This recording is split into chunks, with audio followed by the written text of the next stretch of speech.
Господин Попов, благодаря за това, което правиш за твоя град. Благодаря за това, което направиш за тези лица и за всички хора да могат да се чувстват щастливи и горди, че само преди една година нямаше нищо. И когато обеща преди една година, ще го изпълня. Благодаря ти. Бързай и никога не се отказвай.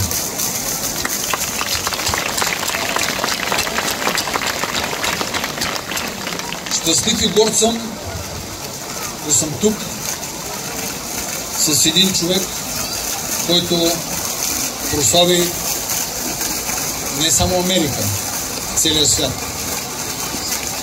Един човек, който много вече ни е канал да чакаме да видим за колко ще пробяга 100 метра, 200 метра, щафета по 200 метра, 400 или колко ще скочи в дължината.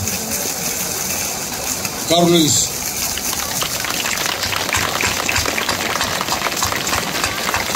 Добре дошъл в България.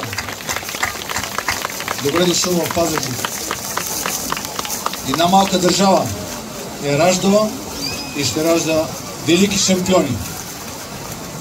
Имаме ли сме щастието да воюваме с големите нации? Никой няма да забравяме 1988 година, когато България беше на 5-то място по медали в целия свят. И аз съм горд, че сме воювали.